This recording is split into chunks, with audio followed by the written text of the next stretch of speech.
तो पिछले एपिसोड में हमने देखा कि फेंग और लिंजुआन ने उन डबल ट्विंस को हरा दिया था, जिन्हें हराने के बाद ये दोनों काफी ज्यादा खुश दिखाई दे रहे थे। पर ये खुशी कुछ ज्यादा देर तक नहीं टिकती, क्योंकि वो डबल ट्विन इन दोनों को बता देते हैं कि अब इन दोनों का सामना किससे होने वाला है, जिसे जानने के बाद लिंजुआन तो काफी ज्यादा परेशान हो गया था। अब आगे तो नेक्स्ट एपिसोड बिल्कुल उसी सीन से शुरू होता है, जहां हम देखते हैं कि लिंजुआन काफी ज्यादा उदास दिखाई दे रहा था। ये देखकर फेंग उससे सवाल करता है कि आखिर वो इंसान है कौन, जिसका सिर्फ नाम सुनकर ही तुम्हें इतना ज्यादा डर लग रहा है। क्या तुम मुझे उसके बारे में कुछ बताओगे?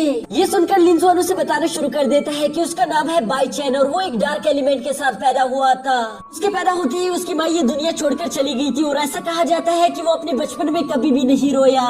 यहाँ तक कि वो अपने स्पिरिचुअल एलिमेंट को हासिल करने के लिए जब पानी में उतरा था, तब वो पानी में पूरी तरीके से काला हो चुका था, जिसकी वजह से उसी को अभी भी डार्क सी के नाम से जाना जाता है। वो चाहे जहाँ पर भी जाए उसके आसपास चारों तरफ अंधेरा फैल जाता है, जिसकी वजह से उसे सन ऑफ डार्कनेस के नाम से भी पुकारा जाता है। और मैंने तो यहाँ तक भी सुना है कि वो हमारी यंग जनरेशन में सबसे ज्यादा स्ट्रॉन्ग है और हो सकता है कि आने वाले वक्त में वो ब्लू डोमेन सिटी पर राज भी करे। इसलिए अगर वो भी इस कॉम्पिटिशन में हिस्सा ले रहा है तो हम लोगों का तो 1% भी चांस नहीं कि हम इस कॉम्पिटिशन को जीत पाए। ये सब सुनकर फेंग उसे कहता है कि तुम्हें फिक्र करने की कोई जरूरत नहीं, चाहे कुछ भी हो जाए हम उसको जरूर हरा देंगे। जिस पर लिंजुआन कहता है कि हाँ, तुम इसलिए ये सब कह रहे हो क्योंकि तुमने कभी भी उसे अपनी आंखों से नहीं देखा, तुम नहीं जानते कि वो कितना ज्यादा पावरफुल है। ये सुनकर फेंग कहता है कि हमारे पूर्वजों ने मिलकर गॉब्लिन क्लैन को हरा दिया था, जिसकी वजह से हम आजादी के साथ सांस ले पा रहे हैं। और अगर आज उन लोगों ने हार मानी होती तो सोचो हम कहाँ पर होते। इसलिए मैं कभी भी हार नहीं मानने वाला, चाहे कुछ भी हो जाए। मैं हर हाल में इस बाईचेंग को हरा कर रहूंगा, बेशक तुम डर जाओ, मुझे इससे कोई फर्क नहीं पड़ता। ये सुनकर अचानक से लिंजुआन में जोश आ गया था और वो फेंग से कहता है कि तुम्हें किसने कहा कि मुझे डर लग रहा है? मैं लिंजुआन यानी कि ब्लू डोमेन सिटी का प्रिंस कभी भी किसी से नहीं डरता। जिस पर फेंग उससे कहता है कि बोलने से तो अच्छा ये होगा कि अगर तुम इस बात को साबित करके दिखा दो। यह लिंजुआन पहले से काफी ज्यादा मोटिवेट हो गया था, जिसके नेक्स्ट डे फेंग जाकर देखता है कि वो तो अच्छे से ट्रेनिंग कर रहा था। हम देखते हैं कि लिंजुआन दिन रात मेहनत करके अब बहुत ज्यादा अच्छे से ट्रेनिंग कर रहा था, जो देखकर फेंग भी काफी ज्यादा खुश हो जाता है, क्योंकि अब उसे थोड़ी बहुत उम्मीद दिखाई दे रही थी कि शायद हम दोनों मिलकर अब बाईचेंग को हरा दे। और इसलिए हम देखते हैं कि फेंग ने भी लिंजुआन के साथ मिलकर ट्रेनिंग करना शुरू कर दिया था, जहाँ ये लोग लगातार हफ्तों तक ट्रेनिंग करते रहते हैं। यहाँ हफ्तों तक लगातार मेहनत करने के बाद आखिरकार हम देखते हैं कि वो दिन आ चुका था जहाँ नेक्स्ट राउंड शुरू होने वाला है। और इसलिए हम देखते हैं कि लिंजुआन और फेंग दोबारा से होली सिटी की तरफ आ रहे थे, जहाँ लिंजुआन फेंग से कह रहा था कि अगर हमारी फाइट बाई चांस से ना हुई तो शायद हम इस राउंड को पार कर लेंगे। और इसी तरह से करते करते वो फेंग को अपना प्लान बता रहा था, जबकि दूसरी तरफ हमें मालूम होता है कि फेंग तो उसका प्लान सुन भी नहीं रहा था, बल्कि वो तो अपनी ही कैलकुलेशन में खोया हुआ था कि टॉप 5 रैंक में आने के बाद हमें कितना प्राइस मिलेगा। जो सुनने के बाद लिंजुआन काफी ज्यादा हैरान हो जाता है। वो उसे कहता है कि मैं तुम्हें यहाँ पर इतनी ज्यादा जरूरी बात बता रहा हूँ और तुम ये सब करने में बिजी हो। क्या तुम्हें समझ नहीं आ रहा कि बाईचेंग कितना ज्यादा खतरनाक इंसान है? हमें कुछ भी करके उसके साथ फाइट नहीं करनी। इसके बाद हम देखते हैं कि ये लोग उस कंपटीशन के नोटिस बोर्ड की तरफ चले जाते हैं, जहाँ पर पहुँचते साथ ही हम देखते हैं कि वहाँ पर पहले से मौजूद लोगों ने बड़ी इज्जत के साथ इन लोगों को रास्ता दे दिया था, क्योंकि अब ये लोग यहाँ पर बहुत ज्यादा मशहूर हो चुके हैं और साथ ही साथ अब यहाँ पर बहुत सारे लोग इन लोगों को ऑलरेडी एडमायर करते हैं। उस नोटिस बोर्ड तक पहुँचने के बाद अचानक से हम देखते हैं कि लिंजुआन ने बहुत ही ज्यादा जोरों के साथ हंसना शुरू कर दिया था, क्योंकि वहाँ पर फेंग की तस्वीर बहुत ही ज्यादा खराब बनाई गई थी। पर जब वो अपनी तस्वीर देखता है तो वो तो फेंग की तस्वीर से भी ज्यादा खराब थी, जिसकी वजह से वहाँ पर मौजूद बाकी के लोग भी उस पर हंसना शुरू कर देते हैं। ये देखकर लिंजुआन उन सबको चुप कराने की कोशिश करता है कि तभी हम देखते हैं कि वहाँ पर मौजूद वो बीस्ट बॉय भी लिंजुआन पर हंस रहा था, जिस पर लिंजुआन उससे कहता है कि ओए तुम यहाँ पर क्या कर रहे हो? ये सुनकर वो बीस्ट बॉय कहता है क्या मतलब मैं यहाँ पर क्या कर रहा हूँ? क्या तुमने नहीं देखा कि हम भी इस कॉम्पिटिशन में सिलेक्ट हो चुके हैं? अब तो तुम बस इंतजार करो कि कब हम दोनों की फाइट होगी, जहाँ मैं तुम्हें चींटी की तरह मसल दूंगा। ये सुनकर हम देखते हैं कि अचानक से लिंजुआन ने हंसना शुरू कर दिया था और वो उससे कहता है कि तुम काफी अच्छा मजाक कर लेते हो। जिस पर हम देखते हैं कि उस बीस्ट बॉय को और भी ज्यादा गुस्सा आ गया था और वो लिंजुआन को मारने के लिए आगे बढ़ने ही वाला था कि तभी वहाँ पर मिस लिया आ जाती है, जो कि यहाँ पर इन दोनों को इस तरह से फाइट करने से रोक देती है। ये सुनकर लिंजुआन उससे कहता है कि तुम्हारे भाई ने ही ये सब शुरू किया था, पर मिस लिया उसकी कोई बात नहीं सुनती और वो उससे कहती है कि अगर तुम सच में फाइट करना चाहते हो तो तुम्हें कंपटीशन का इंतजार करना होगा। और इसके बाद वो लिंजुआन से कहती है कि हमारी मुलाकात जल्द ही मैदान में होगी, जिसके बाद वो अपने बीस्ट बॉय को लेकर वहाँ से चली जाती है। जबकि हम देखते हैं कि वहाँ पर मौजूद सारे लोगों ने अचानक से मिस लिया का नाम पुकारना शुरू कर दिया था, यानी कि वो लोग मिस लिया को काफी ज्यादा पसंद कर रहे थे। ये देखकर लिंजुआन को कुछ समझ नहीं आ रहा था कि आखिर ये सब लोग मिस लिया को इतना ज्यादा पसंद क्यों करते हैं, जिस पर फेंग उससे कहता है कि मुझे भी मालूम नहीं। तभी वहाँ पर मौजूद एक कपल इन दोनों को बताना शुरू शुरू कर देता है क्योंकि वो दोनों भी मिस लिया की सिटी से बिलोंग करते थे। वो लोग यहाँ पर मिस लिया की काफी ज्यादा तारीफ कर रहे थे। साथ ही साथ वो बताते हैं कि मिस लिया ने अपनी सारी जिंदगी पावर्स को हासिल करने के लिए लगा दी ताकि वो अपनी सिटी की हिफाजत कर सके और आज तक इसीलिए मिस लिया ने कभी भी किसी से प्यार नहीं किया। जो सुनकर फ्रैंक समझ गया था कि मिस लिया ने अपनी सारी जिंदगी अपने लोगों के लिए कुर्बान कर दी, जिसकी वजह से उसके लोग उससे काफी ज्यादा पसंद करते हैं। यहाँ साथ ही साथ फ्रैंक नोटिस बोर्ड को देखते हुए बताता है कि मिस लिया और वो बीस्ट बॉय भी टॉप 20 कैंडिडेट्स में शामिल है। अब यहाँ पर कोई भी वीक वॉरियर नहीं बचा, बल्कि सारे के सारे 7 ग्रेड के वॉरियर्स है, जबकि हम दोनों अभी भी 6 ग्रेड के वॉरियर्स है। इसलिए अब हमें इस कंपटीशन में आगे काफी ज्यादा मुश्किलों का सामना करना पड़ेगा, जिस पर लिंजुआन उससे कहता है कि तुम ज्यादा फिक्र मत करो, क्योंकि हमने पहले भी तो ग्रेड 7 के 2 वॉरियर्स को हरा दिया है। हम आगे भी एक दूसरे के साथ मिलकर सारे वॉरियर्स को हरा देंगे। यहाँ पर ये दोनों भी इसी तरह की बातें कर रहे थे कि तभी अचानक से हम देखते कि वहाँ चारों तरफ बहुत सारी डार्क एनर्जी फैल गई थी, जिसकी वजह से वहाँ पर मौजूद लोगों को घुटन महसूस होती है।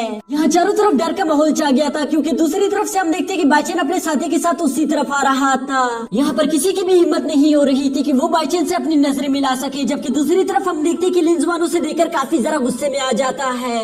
इवन कि यहाँ पर फ्रैंक ने भी अपनी पावर्स को एक्टिवेट कर लिया था, क्योंकि उसे ऐसा लग रहा था कि जल्द ही हमारी यहाँ पर फाइट होने वाली है। लेकिन बाइचेन तो काफी ज्यादा शांत मिजाज का था। वो सीधा जाकर लिंजुआन से उसके पिछले मैच की तारीफ करना शुरू कर देता है। वो उससे कहता है कि मैंने तुम्हारा पिछला मैच देखा था, तुम काफी अच्छी तरीके से फाइट कर रहे थे, जबकि तुम्हारा ये दोस्त भी काफी अच्छी तरीके से फाइट कर रहा था। ये सुनकर लिंजुआन उसे फ्रैंक से इंट्रोड्यूस करवाता है, जिस पर बाइचेन भी अपने इंट्रोडक्शन देते हुए कहता है कि मेरा नाम है बाइचेन और मैं ब्लू डोमेन सिटी से बिलोंग करता हूँ। अब यहाँ बाइचेन लिंजुआन से कहता है कि क्या तुम इस कंपटीशन को जीतने के लिए तैयार हो, जिस पर लिंजुआन कहता है कि तुम्हारे होते हुए ये मुझे बहुत ज्यादा मुश्किल लग रहा है।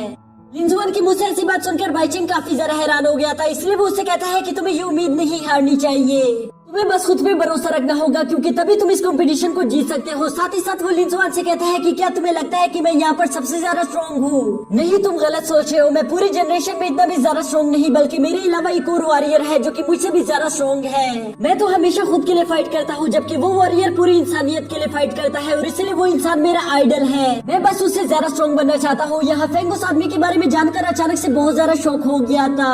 अभी बाइचेन इन लोगों को अलविदा करते हुए कहता है कि अभी मुझे यहाँ से जाना होगा, क्योंकि मुझे जरूरी काम है, हमारी मुलाकात जल्द ही होगी। और ये कहकर वो वहाँ से चला गया था, जबकि पीछे लिंजुआन फ्रैंक से सवाल करता है कि उस आदमी के बारे में सुनकर तुम अचानक से इतना शौक क्यों हो गए थे? जिस पर फ्रैंक लिंजुआन को जवाब देता है क्योंकि वो इंसान मेरा भी आइडल है और मैं भी उसको फॉलो करता हूँ। मैं चाहता हूँ कि मैं एक दिन उससे भी ज्यादा स्ट्रॉन्ग बनकर दिखाऊं। ये सुनकर लिंजुआन उससे कहता है कि क्या तुम पागल हो चुके हो? तुम भला इस इंसान से ज्यादा स्ट्रॉन्ग कैसे हो सकते हो?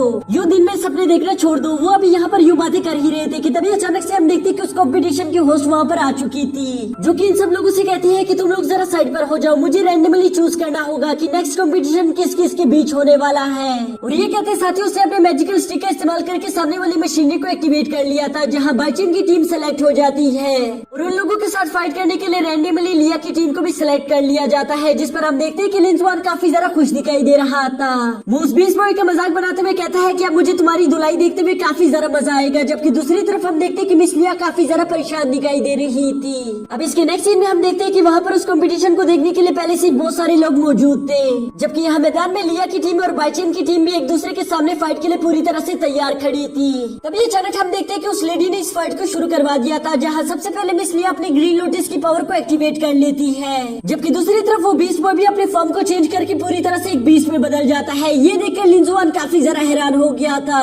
लिंजुआन कहता है कि मानना पड़ेगा कि इसने अपने बीस्ट ट्रांसफॉर्मेशन टेक्निक पर बहुत ज्यादा मेहनत की है, जिसकी वजह से ये उसके हाई लेवल पर पहुंच गया है। तभी अचानक हम देखते हैं कि उस बीस्ट बॉय ने बड़ी तेजी के साथ आगे बढ़ते हुए बाइचेन के पार्टनर पर अटैक करना शुरू कर दिया था, जिसके जवाब में बाइचेन का पार्टनर भी अपनी फायर पावर्स एक्टिवेट कर लेता है। लेकिन इससे पहले कि वो यहाँ पर बीस्ट बॉय को हिट कर पाता, तभी मिस लिया अपनी लोटस फ्लावर का इस्तेमाल करके बीस्ट बॉय को टेलीपोर्ट करके बाइचेन के पास पहुँचा देती है, जहाँ वो बीस्ट बॉय अभी बाइचेन को हिट करने ही वाला था कि तभी उसका पार्टनर बड़ी तेजी के साथ अपने फायर एलिमेंट का इस्तेमाल करके उस बीस्ट बॉय को पीछे हटा देता है, जो देखकर हम देखते हैं कि मिस लिया ने फौरन से अपने लोटस फ्लावर का इस्तेमाल कर दिया था ताकि वो बीस्ट बॉय की जान बचा सके। पर यहाँ बाइचेन के उस पार्टनर को काफी ज्यादा गुस्सा आ जाता है, जिसकी वजह से हम देखते हैं कि उसने बहुत सारे फायर एलिमेंट को जमीन से निकालना शुरू कर दिया था, जिसको हम देखते हैं कि मिस लिया ने बहुत ही आसानी के साथ हवा में जंप करके डॉच कर लिया था, और वहाँ पर मौजूद सारे लोग ये देखकर उसका नाम पुकारना शुरू कर देते हैं। यहाँ इस फाइट के दौरान हम देखते हैं कि अचानक से मिस लिया ने बीस्ट बॉय को सेकंड वॉरियर के पास पहुंचा दिया था, जहाँ वो सेकंड वॉरियर अभी बीस्ट बॉय को पंच करने ही वाला था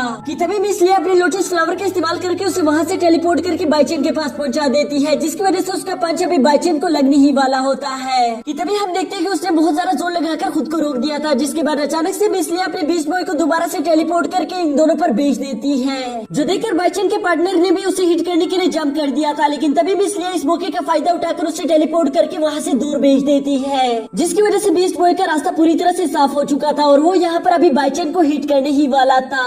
ये नजारा देखकर वहाँ पर मौजूद सारे लोग काफी ज्यादा हैरान हो जाते हैं, जबकि दूसरी तरफ हम देखते हैं कि बाइचेन बहुत ज्यादा शांत दिखाई दे रहा था। और इसी के साथ हमारा यह एपिसोड भी यहीं पर खत्म हो जाता है।